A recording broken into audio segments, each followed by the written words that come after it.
L'information dans les systèmes numériques. 1. L'information dans les systèmes numériques. 1. Notion de signal. Le signal est le support de l'information. Cette information porte en elle-même un message. Supposez que je dise: la souris mange le fromage dans le garde-manger. Nous pouvons dire que j'ai émis par la voix un signal sonore. Ce signal, vous l'avez entendu, mais encore faut-il que vous connaissiez le langage dans lequel je m'exprime, le français, afin de pouvoir décoder l'information qu'il contient. Lorsque vous aurez décodé cette information, un message vous apparaîtra. Le message contenu dans l'information est la composante active du signal. Il déclenchera une réaction de votre part, poser un piège ou réparer le grillage du garde-manger suivant les conséquences logiques que vous aurez tirées de l'information. 2. Le signal en électronique. Dans l'exemple précédent, le signal était la vibration acoustique émise par la voix. En électronique, on utilise également des signaux pour transporter l'information. Ce sont des signaux électriques, c'est-à-dire des variations électriques. Supposons maintenant que je veuille transporter un son sur des fils électriques, l'amplifier, puis diffuser ce son dans une salle, figure 1. Quels sont les systèmes que nous devrons mettre en œuvre? Tout d'abord, il me faut un microphone, 1, qui transformera la vibration acoustique en variation électrique, puis une boîte noire, 2, qui augmentera l'amplitude de ce signal, enfin un haut-parleur, 3, qui retransformera la variation électrique agrandie en vibration acoustique, de façon à restituer le son. D'une manière générale, on pourra dire que le microphone et le haut-parleur sont des transducteurs, terme qui désigne tous les appareils transformant une grandeur physique en variation électrique ou réalisant l'opération inverse. Il y a grand intérêt à ce que le signal électrique soit l'image la plus exacte possible de la vibration qui lui a donné naissance, ce qui nécessite que le microphone soit le plus fidèle possible. De la même manière, le haut-parleur doit restituer le plus fidèlement possible l'image acoustique du signal électrique. On peut citer parmi les transducteurs d'entrée les microphones, les caméras, les têtes magnétiques pour lecture de bande, les lecteurs photoélectriques, les capteurs de température, les jauges de contrainte, etc. On peut citer parmi les transducteurs de sortie les haut-parleurs, les tubes cathodiques, les transducteurs, qu'ils soient d'entrée ou de sortie, ont pour tâche de transposer la nature du signal mais pas de transformer l'information contenue dans celui-ci. À l'intérieur de la boîte noire, nous avons vu que le signal a été amplifié. On peut dire en règle générale que nous avons fait subir un traitement à ce signal. En effet, traiter un signal, cela signifie l'amplifier, l'atténuer, etc. La boîte noire, 2, peut renfermer soit un système analogique, soit un système numérique. 3. Système analogique. Un système analogique est caractérisé par le fait que le signal électrique qu'il utilise a une amplitude ou une fréquence qui est à tout moment proportionnelle à la grandeur physique qu'il représente. Il y a analogie dans l'évolution des deux grandeurs dans le temps, exemple figure 2. 4. Système numérique. La technique numérique, comme son nom l'indique, utilise des nombres. Dans un système numérique, Il n'y a plus de rapport direct et permanent entre la grandeur physique de départ et la variation électrique représentative quant à sa forme. Le signal numérique est matérialisé par des niveaux de tension successifs qui ne peuvent avoir que deux valeurs différentes et qui représentent les chiffres 1 et 0, seul chiffre utilisé dans un système de numération à base 2. Ce signal électrique, constitué de 1 et de 0, représente la suite des valeurs que la grandeur physique peut prendre successivement. Ces valeurs sont exprimées par des nombres binaires successifs. Dans les circuits électroniques, le signal numérique est caractérisé par la présence de tension ou absence de tension, figure 3. Ce sont ces deux niveaux qui nous intéressent. Le passage d'un niveau à un autre devra s'effectuer le plus rapidement possible car il est considéré comme un état parasite. De plus, ces deux niveaux devront être bien distincts, afin qu'il n'y ait pas de doute possible sur la valeur du niveau. Un des caractères importants de la technique numérique réside dans le fait que le signal utilisé ne laisse pas la place à l'ambiguïté. 1.4. 1. Le principe numérique. Pourquoi un système numérique ? Quels sont les avantages de ce système par rapport à ceux classiques, que l'on appelle analogiques, qui sont parfaitement maîtrisés depuis longtemps ? Prenons un exemple.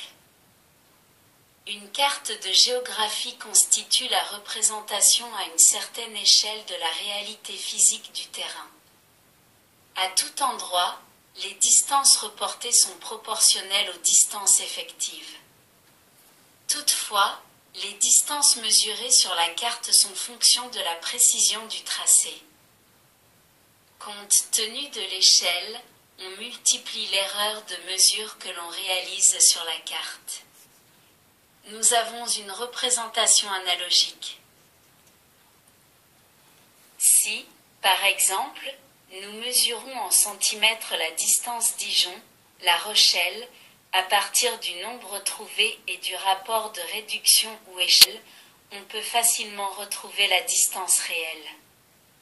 Par ailleurs, en suivant la route de Dijon à La Rochelle, il serait possible à chaque borne kilométrique franchie de noter la distance parcourue. Une simple addition permettrait alors de retrouver directement cette valeur. Dans la première méthode, le chiffre obtenu est fonction de la précision de la carte et du soin apporté à la mesure. Par contre, en utilisant les bornes kilométriques, le résultat exact est obtenu avec une erreur infime qui, quelle que soit la distance mesurée, ne peut différer que d'une borne en plus ou en moins. Les systèmes analogiques font appel à des signaux électriques sur lesquels peuvent apparaître, au cours de leur traitement et de leur transport, des déformations appelées distorsions qui seront nuisibles à la restitution fidèle par le transducteur final. Les systèmes numériques ne manipulent que des chiffres qui sont des constantes. Tant que ces nombres voient leur intégralité préservée, ils sont caractérisés par leur extrême précision. Cette précision est connue à un chiffre ou un digit près, digit égale chiffre en anglais. Les calculatrices de poche, montres à quartz et autres ordinateurs ne sont-ils pas réputés pour leur précision et n'ont-ils pas déjà envahi notre monde moderne ? D'une manière générale, on peut dire que les circuits numériques, utilisés en électronique, présentent par rapport aux circuits analogiques de nombreux avantages. Ils sont peu sensibles aux perturbations, car les variations parasites de leur amplitude n'est pas prise en compte car non significative, figure 4. Ils ne demandent pas de réglages longs et fastidieux, ce qui diminue leur prix de revient. Toutefois, ils utilisent aussi en entrée et en sortie des transducteurs dont la fidélité est une condition de la qualité du système. Il est nécessaire, en entrée, en plus de la conversion physique électrique réalisée par le transducteur, de faire suivre celui-ci d'un circuit qui transforme le signal électrique analogique obtenu en signal numérique. On appelle ce circuit convertisseur analogique numérique AN. Le circuit réalisant l'opération inverse, en sortie, est appelé convertisseur numérique analogique NA. 1. 4. 2. Conversion analogique numérique et numérique analogique. Convertir des signaux analogiques en signaux numériques, c'est transposer le code des signaux sans modifier les informations qu'ils renferment. Ce qui veut dire, bien évidemment, qu'un signal ayant subi 2 conversions inverses successives retrouvera exactement sa forme initiale. La conversion analogique numérique AN, encore appelée PCM, pulse code modulation, ou en français MIC, modulation par impulsion codée, est illustrée figure 5. L'onde analogique A est échantillonnée B, c'est-à-dire mesurée à intervalles réguliers suffisamment rapprochés. La fréquence d'échantillonnage est très grande par rapport à celle du signal analogique et particulièrement par rapport à la composante de fréquence la plus élevée dans le cas de signaux composites. Les valeurs ainsi mesurées sont ensuite traduites en un nombre codé en binaire, C, qui se présente sous la forme d'une succession d'impulsions, D. Le signal numérique ainsi constitué peut ensuite être utilisé dans le système numérique, ordinateur, émetteur radio, bande magnétique, chaîne IFI, etc. Au bout de la chaîne, le train d'impulsion est détecté et restitué sous forme binaire, E. Au moyen d'un convertisseur numérique analogique, NA, on reconstitue l'onde analogique, F. Le signal anguleux traverse un filtre passe-bas, G, pour retrouver sa forme d'origine. On appelle filtre passe-bas un dispositif bien connu en électronique analogique. Celui-ci, comme son nom l'indique, ne laisse passer que les fréquences basses. Ce système a pour effet de supprimer les fronts raides du signal issu du convertisseur NA pour ne conserver que l'enveloppe du signal de fréquence plus basse et reconstituer ainsi la forme originelle du signal analogique par lissage. 1. 4. 3. Le codage. Nous avons vu précédemment que le signal numérique était composé d'une suite d'impulsions de niveau 1 ou 0. Ces impulsions 1 ou 0, fonction des valeurs successives que prend la grandeur physique qu'elles représentent, peuvent être codées de diverses manières. Code binaire. Vous avez l'habitude de compter dans un système de numération à base 10 dans lequel il existe 10 signes 0, 1, 2, 3, 4, 5, 6, 7, 8, 9. Le système binaire est un système de numération à base 2, c'est-à-dire un système dans lequel on utilise uniquement 2 signes, 0 et 1. D'autres codes sont également utilisés, ce sont des formes non naturelles ou dérivées de la numération binaire. Ils permettent d'éviter les erreurs en cas de perte d'un bit, contraction de l'anglais binary digit, chiffre binaire, ou de reconstituer les informations perdues. Ils ajoutent encore à la sécurité du système numérique. Tous ces codes seront étudiés ultérieurement. 1. 4. 4. Circuit mixte analogique numérique. Pour ceux qui n'ont pas une grande expérience professionnelle, il est difficile de distinguer physiquement la technique utilisée pour la conception d'un appareil. Pour un circuit intégré, si on ne connaît pas sa destination, la distinction est pratiquement impossible. On peut comprendre maintenant qu'un circuit doit être construit pour accepter l'un des deux types de signaux numériques ou analogiques. Il n'interprétera que les signaux de la technique pour laquelle il a été conçu. Il peut arriver qu'un appareil utilise les deux formes de signaux, mais, dans ce cas, les signaux analogiques sont distribués aux circuits analogiques et les signaux numériques aux circuits correspondants. D'autre part, il se peut qu'un signal entre sous forme analogique dans un circuit et en ressorte sous forme numérique ou vice-versa, et ceci grâce au convertisseur dont nous avons parlé. 2 exemples de problèmes résolus par la technique analogique puis par la technique numérique. Avant de passer à l'étude des fonctions de base et de l'algèbre de Boole, nous allons faire la comparaison entre deux montages élémentaires, l'un analogique, l'autre numérique. Il faut toutefois préciser, en guise d'avertissement, que cet exemple a été volontairement très simplifié et ne reflète que de façon très lointaine ce qui se ferait dans la réalité technique, mais il permet une approche de cette comparaison. Il faut bien savoir que pour un problème donné, il y a deux techniques pour le résoudre, l'une analogique, l'autre numérique, mais les grandeurs physiques à l'entrée et à la sortie des deux systèmes sont identiques. Ceci étant dit, posons les éléments du problème à résoudre dans ces deux techniques. Vous disposez d'une table de travail qui est située près d'une fenêtre, par conséquent, vous bénéficiez de l'éclairement dû à la lumière solaire. Le travail que vous effectuez sur cette table demande un éclairement important et constant. Cette lumière naturelle ne peut vous être donnée tout au long de la journée, soit parce que le soleil est masqué par des nuages, soit parce qu'il n'est plus présent lorsqu'il fait nuit. Il faudra donc que vous disposiez d'un éclairage complémentaire qui n'est autre qu'une lampe de bureau. Mais vous êtes technicien et vous ne vous contentez pas d'appuyer sur l'interrupteur pour allumer ou éteindre votre lampe. Vous décidez de rendre ce système automatique.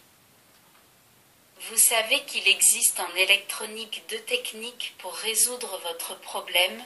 Pour étendre votre expérience personnelle, vous envisagez de réaliser deux montages, l'un utilisant la technique analogique, l'autre la technique numérique. La figure 6 représente le schéma du montage utilisant un signal analogique. La figure 7 représente également le schéma correspondant à un signal numérique. Nous trouvons dans les deux cas un point de départ commun, le capteur, c'est ou transducteur qui permet de traduire la grandeur physique correspondant à la lumière solaire en un signal électrique analogique, image de cette lumière. Le second point commun est bien sûr la lampe et son circuit d'alimentation. Le signal issu du transducteur renseignera votre système sur la valeur de l'éclairement solaire et celui-ci réalisera la manœuvre nécessaire afin d'allumer plus ou moins la lampe. Ainsi, au cours du temps, le flux lumineux sur votre table restera pratiquement constant. Excepté ces deux points communs, la façon de procéder est sensiblement différente dans l'un ou l'autre cas. Montage analogique, figure 6. Le capteur, C, fournit un signal proportionnel à l'éclairement qu'il reçoit. La figure 8 représente la variation de la lumière au cours de la journée. Ce signal électrique est amplifié puis appliqué à un petit moteur destiné à mouvoir le curseur d'un rhéostat.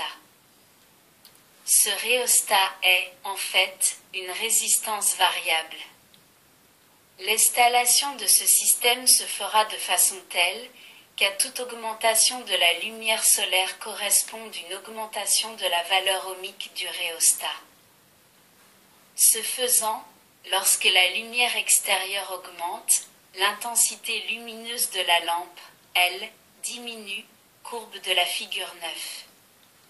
Entre les positions extrêmes, lampe allumée et lampe éteinte, il y a une infinité de valeurs d'éclairement, en théorie.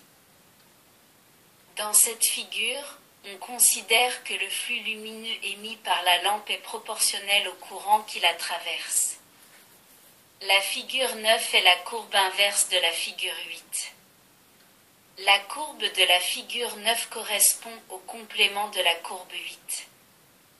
Elle représente la valeur d'éclairement qu'il faut ajouter à l'éclairement naturel pour obtenir le résultat souhaité. Montage numérique, figure 7. Reportons-nous à la figure 7. Le capteur est suivi d'un convertisseur analogique numérique qui va prélever sur la courbe de la figure 8 des échantillons et leur affecter une valeur numérique ou les quantifier, opération qui consiste à affecter à chaque échantillon une valeur numérique, c'est-à-dire un nombre. Sachant que le contact, I, s'ouvre et se ferme au rythme donné par le vibreur, ce nombre représente le rapport entre le temps de fermeture et le temps d'ouverture du contact I. Le temps d'ouverture correspond à la lampe éteinte et le temps de fermeture à la lampe allumée. Par conséquent, un nombre élevé correspond à un temps de fermeture très grand par rapport au temps d'ouverture, ce qui se traduit par un temps d'éclairement long de la lampe par rapport au temps d'extinction.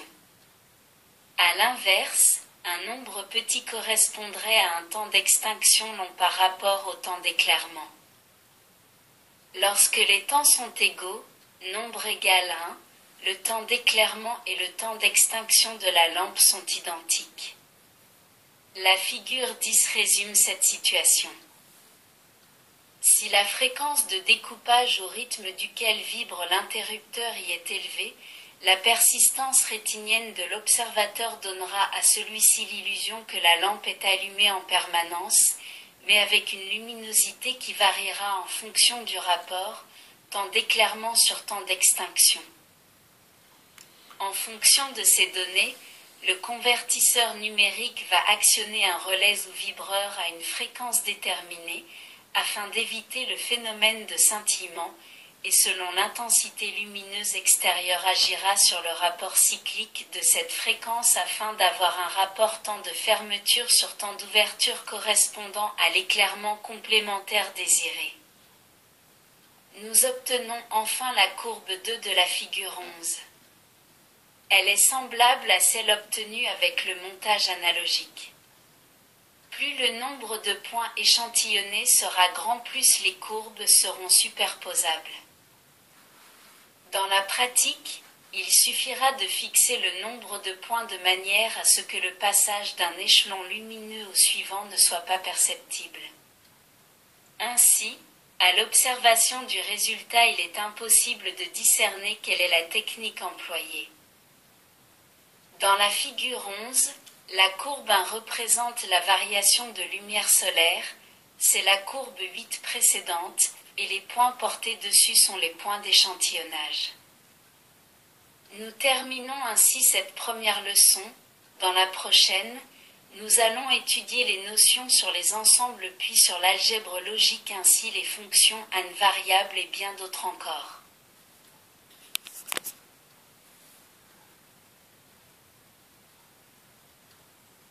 Merci de votre écoute. À bientôt.